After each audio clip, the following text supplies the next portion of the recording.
روزهای خیلی سختی رو پشت سر گذاشتم، روزهایی که فقط میتونستم گریه کنم، نه پولی داشتم نه جایی برای موندن، ولی خدا رو شکر که اینجا رو تونستم پیدا کنم. فوق‌العاده سخت، روزایی که هیچ وقت فکر نمی‌کردم تو زندگیم همچین چیزی رو تجربه کنم اما میتونم بگم باعث شد که خیلی رو پای خودم بیشتر بایستم. شاید قبلا به خانواده خیلی بیشتر متکی بودم، ولی الان میدونم که همه کارامو خودم باید انجام بدم، باید آدم موفقی باشم ولی میتونم بگم که یه شروع دوباره خیلی سخت. Θυμάσαι πώς ένιωσες την πρώτη μέρα που ήρθες στο Rainlab?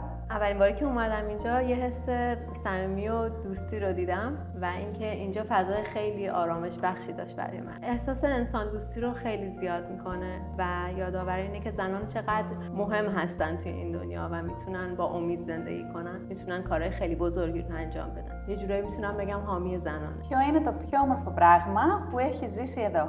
قشنگ‌ترین تجربه‌م اینه که من با اینکه زبان بلد نیستم اما بچه‌ها با هم خیلی دوستی کردن و با هر چیزی که من یاد گرفتم اونها هم خوشحال شدن و حس خیلی بهتری رو به من دادن. یه روزایی بود که انقدر سخت بود و من ترسیده بودم، فکر می‌کردم دیگه نمیتونم به زندگی ادامه بدم و شاید این زندگی دیگه تجربه خوبی نباشه. اما توی رینلب یاد گرفتم که امید بیشتری داشته باشم و الان به این فکر میکنم که ممکنه در آینده کارهای بزرگتری انجام بدم. رینلب رو خیلی دوست دارم چون که از وقتی که اومدم شاید بگم تنها جاییه که من احساس خیلی خوبی بهش دارم و آرامش خوبی دارم و اینکه بچه‌ها واقعا دوستی میکنن و امیدو در آدم بیشتر میکنن، یعنی هر بار که تشویقت میکنن حس بهتری میگیری به زندگی و این خیلی عالی.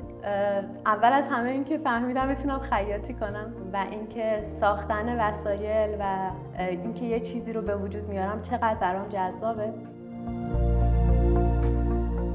Αν μπορούσες να στείλεις ένα μήνυμα σε μια γυναίκα η οποία δυσκολεύεται, η οποία ξεκινά τη ζωή της από την αρχή, ποιο θα ήταν αυτό το μήνυμα? دقت خیلی مهمه و میتونم دقت بالایی توی تمام چیزا داشته باشم. دوست دارم به بقیه هم اینو بگم که هیچ وقت تنها نمیمونی، هیچ وقت خودتو نباد و اینو بدون که مشکلات تموم میشن. همه فراز و نشیبو دارن و فقط با صبوری و تلاشه که میتونیم این سختی‌ها رو پشت سر بذاریم و اگر خودتو ببازی ممکنه که کلا بازی زندگی رو باخته. Ποια είναι τα όνειρά σου για το μέλλον?